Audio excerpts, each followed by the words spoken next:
আসসালামু আলাইকুম রহমতুল্লাহ। মাননীয় প্রধানমন্ত্রী শেখ হাসিনার উপহার আমাদের পলাতপুর ইউনিয়নের জনি ভাইয়ের বাড়িতে আসলাম।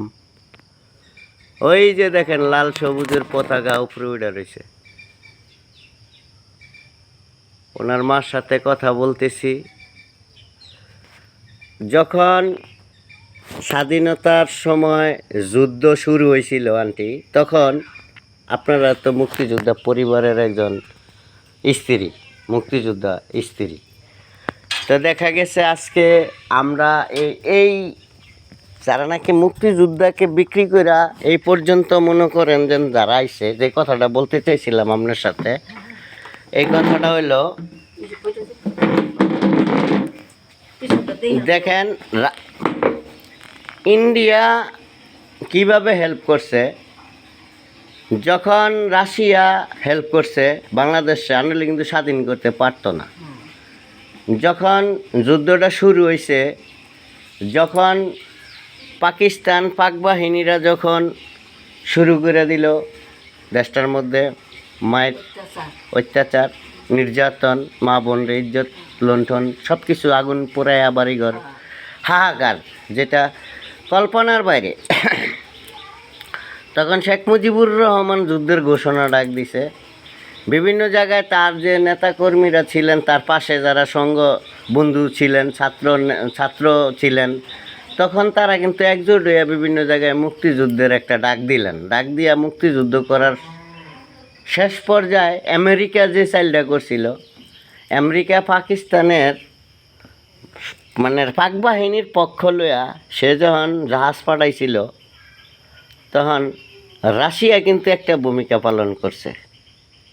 রাশিয়া কিন্তু যখন দেখছে যে ইন্ডিয়া যখন যুদ্ধ চালাইলো, সহযোগিতা করলো বাংলাদেশে, তখন আমেরিকা সে সৈন্য পাঠাইতেছে, প্লেন পাঠাইতেছে ইন্ডিয়ারে হটানের লাগা, বাংলাদেশে দখল করে নেওয়ার লাগা পাকিস্তান। তখন রাশিয়া করছে কি, ইন্দিরা গান্ধী ফোন দিয়া কইল রাশিয়ার প্রেসিডেন্টরে যে আজকে আমার রাষ্ট্রের মধ্যে শেখ মুজিবুর রহমান ইন্দিরা গান্ধীর কিন্তু ক্লাসমেট ছিলেন, বন্ধুত্বপূর্ণ ছিলেন।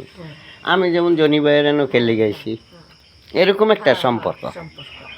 যেমন আমি একটা বিপদে পড়লে জনি ভাইরে যদি ফোন দিয়া কইতাম যে জনি ভাই আমি তো এই সমস্যায় পড়ছি, আমি কি করতে পারি, আমাকে একটু হেল্প করেন না, তখন জনি ভাই বলল যে আপনার যেহেতু ঘর করতে কাঠ লাগে, আমার কাছে গাছ আছে 5টা, আপনি থেকে 2টা লয়ে যান গা, পরে আবার আমারে মিলে একসময় দিয়া দিয়েন। আমি কিনতে পারতাছিলাম না, এরকম একটা উপমা দিলাম এটা। যখন ইন্দিরা গান্ধী রাশিয়া সরকারে বলল যে আমি এই দেশটা নিয়ে তো আর কুলায় উঠতে পারতাছি না, ইন্দিরা গান্ধী কইতাছে যে আমি কি করব বলেন। আমেরিকা সৈন্য জাহাজ পাঠায় দিছে, আমেরিকার লগে তো ইন্ডিয়া পারবো না, ইন্দিরা গান্ধী পারবো না যুদ্ধ করে। তখন রাশিয়া করছে কি, রণতরী ছেড়ে দিল, কইছে যে তোমারে আমি সহযোগিতা করবো, তাকে নিষেধ করবো, হেন যাইতে পারবা না। ইন্দিরা গান্ধীরে বললো যে আমি আমেরিকা আটকাই দেব।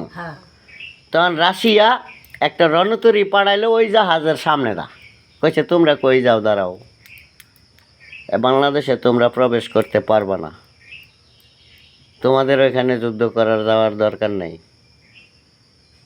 যদি তোমরা যাও তাহলে আমি তোমাদের বিরুদ্ধে দাঁড়াবো।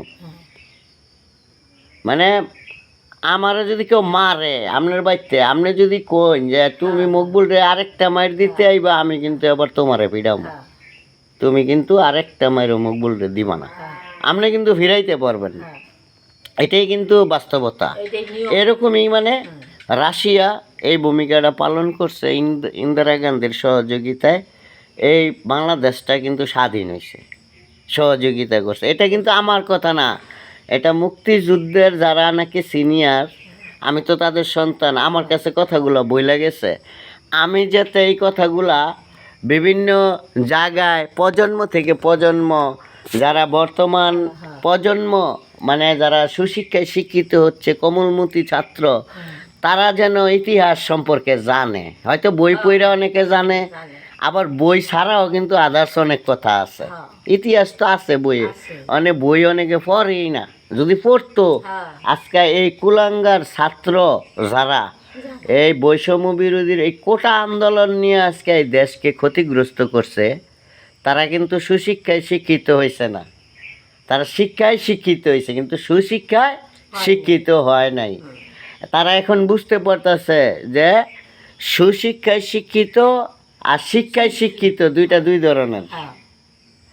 তারা যে হইছে তারা সম্পূর্ণ পাকিস্তানির জামাত শিবিরের আদলে এই কলেজ ভার্সিটি হাসিনা থাকা অবস্থায় তারা তলে তলে বুক করে লাইছে এই মুক্তিযোদ্ধা নষ্ট করার জন্য। ওই ছাত্ররা এই ছাত্রর নাম দিয়া হ্যাঁ। প্রবেশ করছে আপনার বাড়িতে। আমি গুপ্তচর হিসাবে প্রবেশ করছি, হ্যাঁ। আমি জনির বন্ধু। হ্যাঁ। আমি কিন্তু জনির বন্ধু না, আমি আপনারে হত্যা করার জন্য আইছি। ঢুকছি। আমি ঘরে ঘুমায় রইলাম, রাতের আধারে আপনারে আমি হত্যা করে আমার কাজ হাসিল করে আমি চলে যাই। কিন্তু আপনারা তো বুঝতেছেন আমি জনির বন্ধু।